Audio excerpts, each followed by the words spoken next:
I was born in, let's see, 1929. Father died in 1938. Mhm. 1946, I was only 16 years old. I signed a professional contract. I had 2 years of high school left.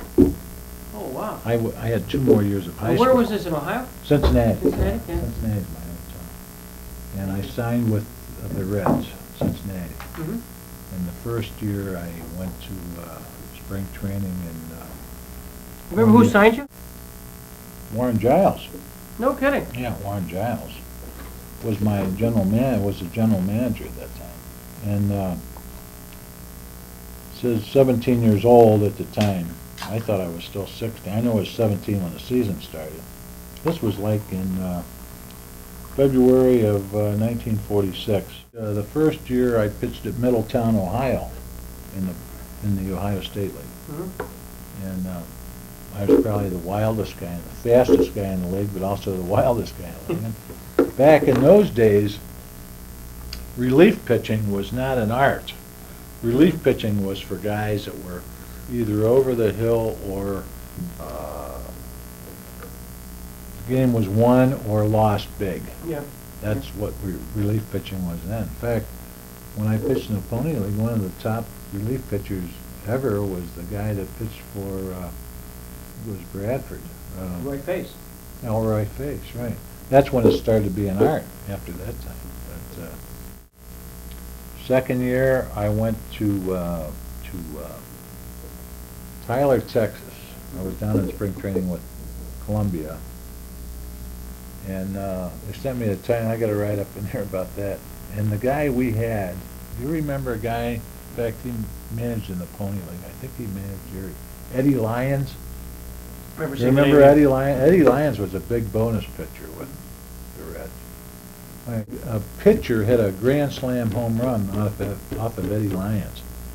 This guy charged him, and Eddie had to take the bat to protect himself.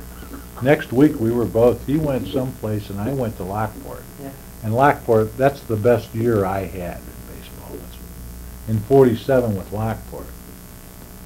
And then I had a girlfriend that was keeping this stuff for me. That my first year I got a lot of write-ups.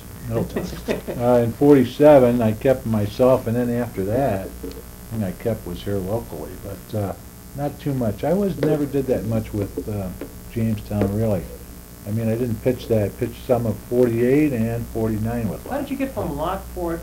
How'd you get down? John Yocum bought my contract. So yeah. You were up in. I was with the Reds. Reds?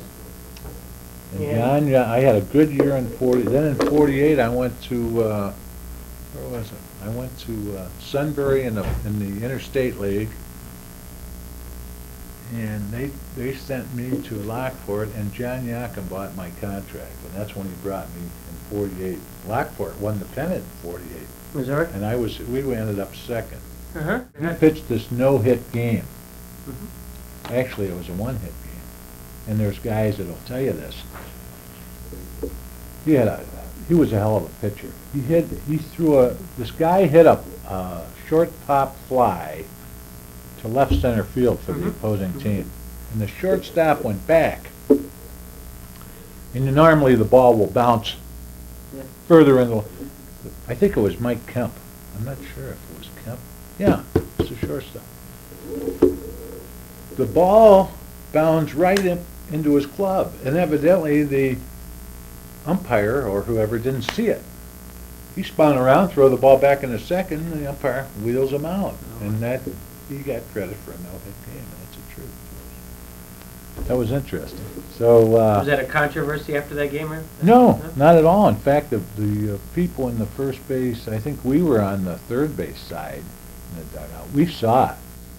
But they were on the first base. They didn't see it. There was no question about it. It wasn't even brought up. And you got a credit for a no-hit game. In 1947, Jamestown probably had the best team they ever had. I beat Jamestown. They had a pitcher by the name of Max Corliss that year. I beat him 4-2 in a game here at the stadium. And then the same year, I pitched a game and I got beat 3-2. Guy hit a home run in the 8th or 9th inning, beat me 3-2. That was a hell of a team. Wybernack pitched for the Jamestown team. against Tarnell. Pitched a 3-hit game, and the catcher had all 3 hits. I'll be darned. Russ Kern was the catcher. Yeah, well, Jerry was funnier now. We had one hotel we got thrown out of down in East Aurora, when you went up on up Batavian. Used to stay at East Aurora, or I don't know why you'd stay there. We stayed at East Aurora, and somebody left the bathtub running, and it overflowed and went down in the lobby and everything. They threw us out of there. And oh yeah, we had a lot of fun. We really did. Baseball. Probably more stories in baseball than there would be any sport. Mm-hmm. You know, really, there's a lot of good times, a lot of fun. Here's an article, first holdover Falcon Dave Werner is signed. Softball pitcher Dave Werner today became the first Falcon holdover to sign his 1949 contract. Oh, is that right? I knew that. Huh. And general manager Cedric Tallis, what was he like? I didn't like him. Yeah. He was kind of a high-class. I think Tallis was. I don't know. I just never cared for him. Yeah. And then the other guy that was here, he married Walter Briggs' niece. The other guy that was head of the Detroit farm system. John McHale? Yeah, Johnny McHale. He Yeah. married. Yeah, he was a pretty good ball player, but he married Walter Briggs something. And but I never liked Tallis. I never did care for him. Okay, here's what it says about you. Came to the Falcons on June 14th, 1948, after cutting loose from the Reds, where it was reported his temperament had him in hot water with the head office. He had started one game and won it for the Reds, who went on to win the pennant and the playoffs that year. Is that right? Your temperament? Yeah, I was always on it. Went down to, I think in '49, we went down to Olean early in the year, or whenever I was with the team, and I had pitched one game and been wild or something like that, and Frank Hyde was the talk about getting pissed off. So anyway, this guy that started for Jamestown, first inning, he gets a blister on his finger. I think his name was Andy Tessier. I'm not. So I went in the game and I struck out 13 or 14 guys, and we won the game, like 3-2. And Frank Hyde wrote, Werner pitches miracle game, and I'm waiting for him the next day after this is written, and I jumped all over him when he get pissed off at me too for yelling at him.